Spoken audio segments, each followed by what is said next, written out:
بھاگنا کمال تھوڑی ہے، میدان کو چھوڑنا کمال تھوڑی ہے۔ بھائی آپ کا باپ بھی اگر بھاگ گیا ہو، کوئی بولے آپ کا باپ بھاگ گیا تو اچھا لگے گا؟ کسی کا باپ نشئی ہو اور 4 لوگوں میں بولو اس کا باپ نشئی ہے، اچھا لگے گا؟ کیونکہ باپ سے کیا ہے؟ محبت ہے۔ آپ نہیں چاہو کہ اس کے ساتھ کسی ایسی صفت کو جوڑا جائے جو صفت کمال کی صفت نہیں ہے۔ اس نے جو وہاں پہ اعتراض کیا وہ فطری اعتراض تھا، کیونکہ وہ صفت کو کمال نہیں مان رہا تھا، اور جس سے محبت کرتا تھا اسے باکمال مانتا تھا۔ یہ کنفیوژن مسلمانوں میں بڑا ہے، جیسے مانو وہ باکمال جو صفت ہے وہ کمال کی ہے ہی نہیں۔ تو کہا کہ آپ جو کہہ رہے ہو وہ صحیح نہیں کہہ رہے۔ انہوں نے کہا میں لفظ بدل دیتا ہوں، اب کہتا ہوں بھاگے نہیں تھے، تشریف دکھا کر چلے گئے۔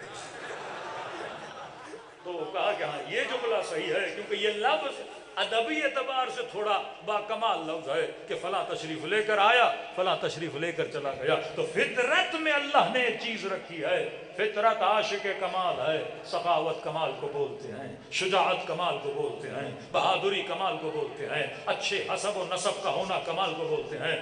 اب اگر آپ اپنی عقل سے پوچھو کہ امام کسے ہونا چاہیے، جتنے آپشن ہے سامنے رکھو، تو عقل کہے گی امام اسے بنا جو سب سے بڑا بہادر ہو، امام اسے بنا کہ شجاع ہو۔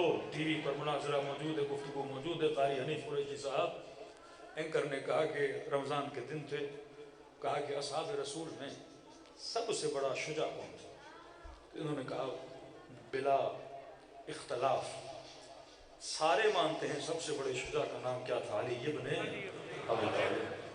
ضربت علی یوم الخندق یفضل من عبادت الثقلین، شب ہجرت موت کے بستر پہ سونے والے کا سب سے بڑا عالم کون تھا؟ فوراً کہا کہ علی ابن ابی طالب۔ نبی نے فرمایا انا مدینۃ العلم وعلی بابھا، کہ حسب کے اعتبار سے کہ بہترین حسب بہترین نسب علی ابن ابی طالب، کہ بچے کا علی جیسے بچے کسی کے نہیں، ان الحسن والحسین سیدہ شباب اہل جنت، کا زوجات علی کی زوجہ جیسی کسی کی زوجہ ہی نہیں، کا علم میں علی، حسب میں علی، نسب میں علی، شجاعت میں علی، ہر شے میں بولتا گیا علی۔ تو کہا کہ قبلہ ایک سوال کرو، یہ بتائیے چاروں میں افضل کون ہے؟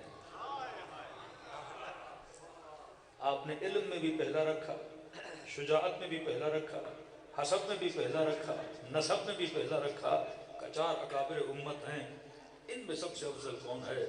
یہاں پہ کہا دیکھیے ہمارے بڑوں نے کہا ہے،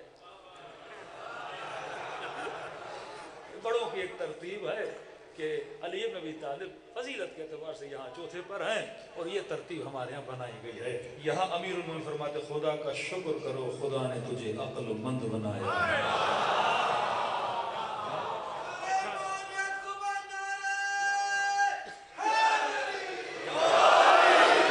انسان کی عقل کا پتہ انسان کے انتخاب سے چلتا ہے۔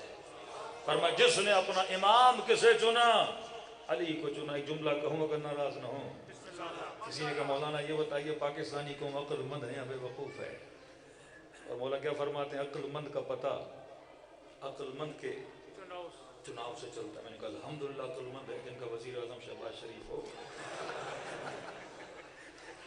جن کی سلیکشن یہ ہو تو وہ کیا ہونا چاہیے؟ عقل مند ہونا چاہیے۔ یہی معاملہ تاریخ اسلام کا ہے، جس نے علی کو چنا وہ سلمان کہلایا۔ یہی کربلا کی جنگ ہے، جس نے حسین کو چنا وہ حبیب ابن مظاہر کہلایا۔ عقل مند کا پتہ فرما، کیونکہ صفت کمال ہے۔ جب تک انسان عاشق کمال نہ بنے تو اہل بیت کا ربط مجھے کیا بناتا ہے؟ باکمال بناتا ہے۔ ان کی محبت مجھے کیا بناتی ہے؟ باکمال بناتی ہے۔ فاسق کی محبت تجھے زوال میں لے جائے گی، متقی کی محبت تجھے کمال میں لے جائے گی۔ تو کہا جناب اپنی مجلسوں میں اہل بیت کا نام کیوں لیتے ہو؟ کیونکہ خدا تو یہ کہہ رہا ہے کہ نحن اقرب الیہ من حبل الورید، میں شہرک کی رگ سے زیادہ کیا ہوں؟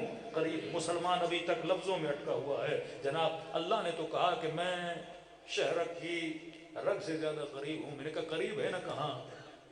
تو اس کا مطلب ہمیں اللہ کے قریب جانے کی ضرورت نہیں ہے، کیونکہ وہ خود کہہ رہا ہے کہ میں شہرک کی رگ سے زیادہ کیا ہوں؟ قریب ہوں۔ اب نماز پڑھی تو ایک ہی نیت کی، روزہ رکھا ایک ہی نیت کی، حج کیا ایک ہی نیت کی، عمرہ کیا ایک ہی نیت کی، زکوٰۃ دی ایک ہی نیت کی، تراویح پڑھی ایک ہی نیت کی۔ نیت ہر عبادت کی نیت ایک ہے۔ 2 رکعت نماز پڑھتا ہوں قربتاً، جب وہ قریب ہے تو دعا کیوں کر رہا ہے؟ ہر بندہ یہ دعا کر رہا ہے، خدا نماز پڑھ رہا ہوں تاکہ کس کے قریب ہو جاؤں، جبکہ خدا خود کہہ رہا ہے کہ میں کیا ہوں، تیرے قریب ہوں، تو دعا بنتی ہی نہیں، لوجک کے خلاف ہے۔ فرماتے یہاں قرب سے مراد یہ قرب جسمانی نہیں کہ آپ بولیں اس وقت مائک سب سے زیادہ مولوی کے قریب ہے، اللہ اگر جسم رکھتا تو بول سکتے قریب، یہاں قرب سے مراد قرب روحانی ہے کہ وہ تو تیرے قریب ہے لیکن بتا تو بھی اس کے قریب ہے کہ نہیں۔ اب اگر قریب ہونا چاہتا ہے پھر اسے ڈھونڈ جو رب سے سب سے زیادہ کیا ہے، قریب ہے۔ ہم نے کہا ہم دلیل لے کر بیان کریں گے، ہاں اگر نبی نے اپنی دعاؤں میں علی کا نام نہ لیا ہوتا تو ہم بھی اپنی دعاؤں میں اہل بیت کا نام نہ لیتے۔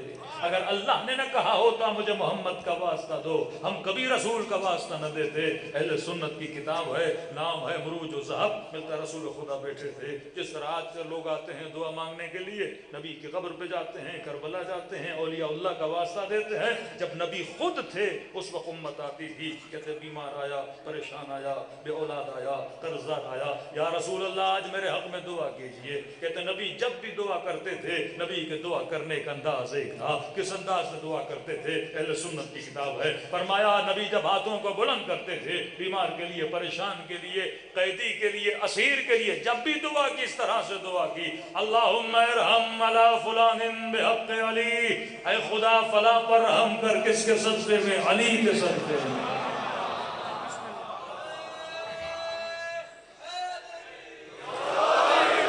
ضروری تو نہیں ہے نام سب ڈائجسٹ کر لیں، کہ کچھ ایسے تھے جو نبی کے حضور میں بیٹھے تھے، انہوں نے دیکھا پہلا بیمار آیا کہا بحق علی، دوسرا قرضدار آیا کہا بحق علی۔ جو بھی آتا ہے نبی جب بھی دعا کرتے ہیں کسی کا واسطہ دیتے ہیں، علی کا واسطہ دیتے ہیں، جبکہ علی گھر میں ہیں، ہم سامنے بیٹھے ہیں۔ کہا کہ یار یہ انصاف نہیں ہے، دیکھو 10 مرتبہ علی کا نام لیا، کبھی تیرا نام لے لیں، کبھی میرا نام لے لیں، تاکہ ہمارا دل بھی خوش ہو جائے کہ امت کے غریبوں کے لیے دعا کی جا رہی ہے تو دوسرے دوستوں کا بھی تو نام لینا چاہیے۔ اس نے کہا دیکھو صبر کر، صبر کا پھل میٹھا ہوتا ہے۔ کہ کیسا صبر کا؟ دیکھ دنیا آتی ہے علی کا نام لیتے ہیں، ایک دن آئے گا جب علی خود بیمار ہو جائیں گے تو مجبوری کی حالت میں یا تیرا نام لینا پڑے گا یا میرا نام لینا پڑے گا۔ کہتے وقت گزرا، واقعہ مکے کا، پھر نبی مدینے گئے، اتفاق سے یہ لوگ بھی بیٹھے تھے۔ امیر المومنین رسول خدا کی خدمت میں فرمایا یا رسول اللہ آج علی کی طبیعت ناساز ہے، ذرا میرے حق میں دعا تو کیجئے۔ تاریخ لکھنے والا لکھتا ہے یہ دونوں ایک دوسرے کو کوہنیاں مارنے لگے۔ ارے وہ دن آ گیا جس کا انتظار تھا، اب دیکھنا یا نبی تیرا نام لے کر دعا کریں گے یا میرا نام لے کر دعا کریں گے۔ لیکن مصطفیٰ نے دعا کے لیے ہاتھوں کو بلند کیا، بڑے عجیب انداز میں دعا کی، فرمایا اللہم ارحم علی علی بحق علی، اے خدا علی پر رحم کر، علی کے صدقے۔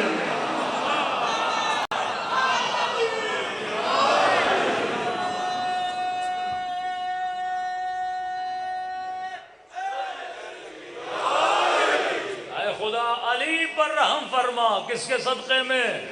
علی کے صدقے میں۔ اب سنا تو برداشت نہ ہوا، کہنے لگے یا رسول اللہ یہ کیسے انصاف کی بات ہے، جب دنیا آتی ہے علی کا نام لیتے ہیں، آج علی آئے ہیں پھر بھی علی کا نام لیا ہے، بس رسول نے دیکھنا تھا، سارے جلا نمایاں ہوئے، کہنے لگے اے مسلمانوں تم علی کی بات کرتے ہو، جب میں نبی اپنے لیے دعا کرتا ہوں تو پھر بھی خدا کو علی کا واسطہ دے کر دعا کرتا ہوں۔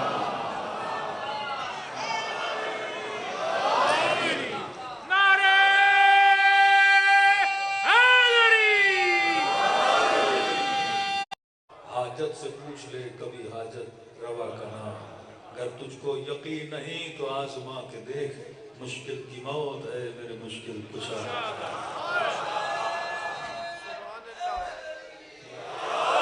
جب اعتراضات بڑھے تو امیر المؤمنین رسول کی خدمت میں آئے، فرمایا یا رسول اللہ دعا کرتے ہیں میرا نام لیتے ہیں، اعتراض ہوتا ہے آپ میرا ہی نام کیوں لیتے ہیں؟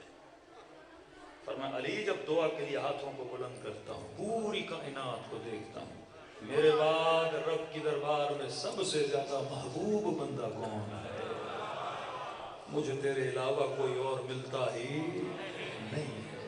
آج کون ہے امت کا شخص جو کہے کہ آل رسول اللہ کے نزدیک سب سے زیادہ محبوب نہیں ہے؟ فطرت کمال کی عاشق ہے، فطرت کمال کی عاشق ہے۔ یہاں ایک بچہ آپ مجھے نہیں دکھا سکتے ایگزام میں فیل ہوا ہوگا لیکن فیل ہونا اسے اچھا نہیں لگتا۔ کوئی کہے کہ جناب تھوڑی چیٹنگ کرا دیتے ہیں پاس ہو جاؤ گے، یہ چیٹنگ کر کے بھی پاس ہونے کو پسند کرتا ہے، کیونکہ کمال فیک بھی ہو تو انسان کو اچھا لگتا ہے۔ کسی جھوٹے کو مسلمان سچا کہیں وہ خوش ہو جاتا ہے، کیونکہ صفت کمال ہے جب آپ کے ساتھ جڑتی ہے تو آپ کیا ہو جاتے ہو۔ ہمارے استاد ایک واقعہ سناتے، کہتے ہیں ایک سندھ کا گاؤں تھا، تو وہاں پہ ایک گاؤں والے کی بیوی مر گئی، تو کہا کہ بیٹھ کے رو رہا تھا، تو اس کے ساتھ سے ایک اور بندہ نکلا، اس نے کہا جناب رو کیوں رہے ہو؟ اس نے کہا بیوی مر گئی، کہ ہم تو دعا کر رہے ہیں اور تو رو رہا ہے اوپر سے۔ تو کہا بیوی کے جانے پہ نہیں رو رہا، کہ کس پہ رو رہے ہو؟ کہ مر گئی ہے، پیسہ نہیں ہے، اتنے لوگوں کو دعوت دینی ہے، کھانا کہاں سے کھلاؤں، پیسے نہیں ہے۔ اب یہ تھا میراثی پنجاب میں ہوتے ہیں کہ نہیں مجھے نہیں پتا۔ اس نے کہا تجھے مانگنا نہیں آتا؟ کہ کیا مطلب؟ کہ ہمارے گاؤں کا وڈیرا ہے، اس سے جا کے مانگو، اتنی زمینیں ہیں، پیسے ہیں، مال ہے، دولت ہے۔ کہ وڈیرا اتنا کنجوس اپنی مرغی کسی کو نہ دے، اور آپ کہتے ہو میں جا کے بیل مانگو۔ کہ یہی کہہ تو رہا ہوں میراثی نہیں ہو تجھے مانگنا نہیں آتا۔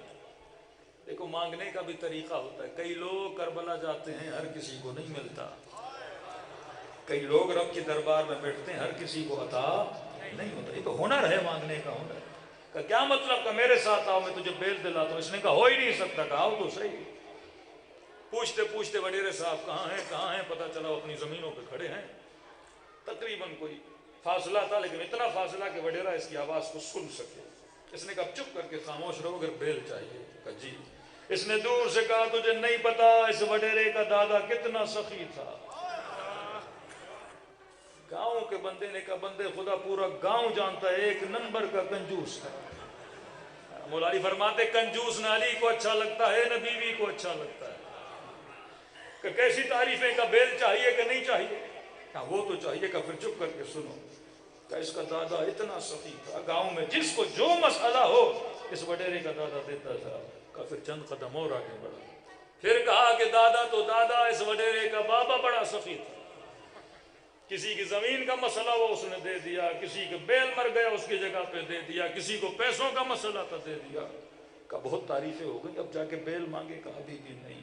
تھوڑا اور آگے بڑھا، کہ دادا تو دادا تھا، بابا تو بابا تھا، یہ وڈیرے نے سخاوت میں دونوں کو پیچھے چھوڑ دیا، اس کے در سے آج تک کوئی خالی ہاتھ نہیں گیا۔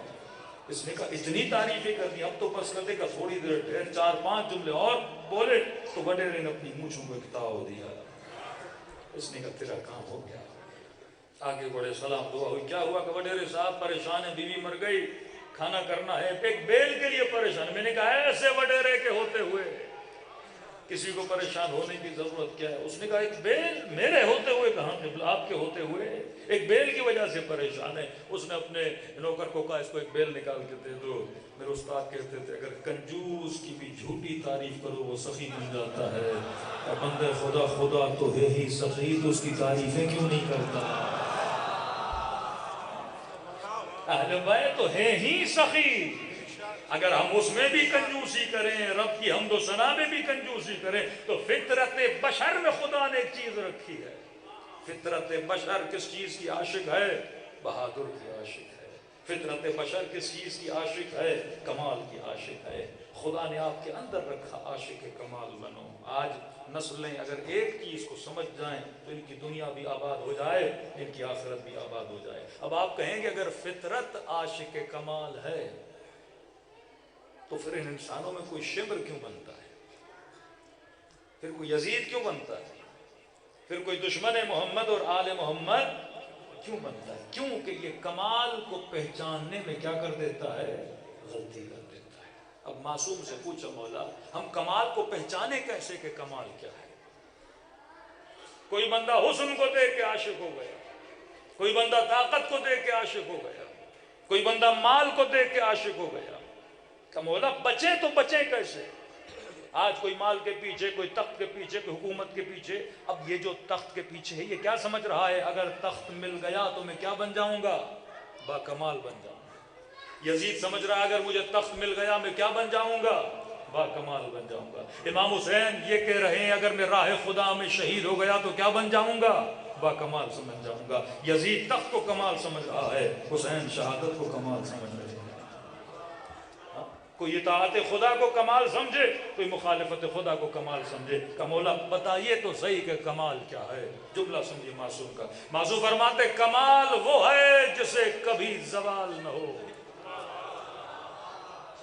وہ کمال ہو ہی نہیں سکتا جسے زوال آ جائے. کہ اگر چہرے کی وجہ سے تم نے کسی کو با کمال سمجھا، یہ بتا حسن کب تک باقی رہے گا؟ جوانی میں حسین تھا، جیسے بڑھاپا آیا کھالوں میں کیا پڑ گئیں؟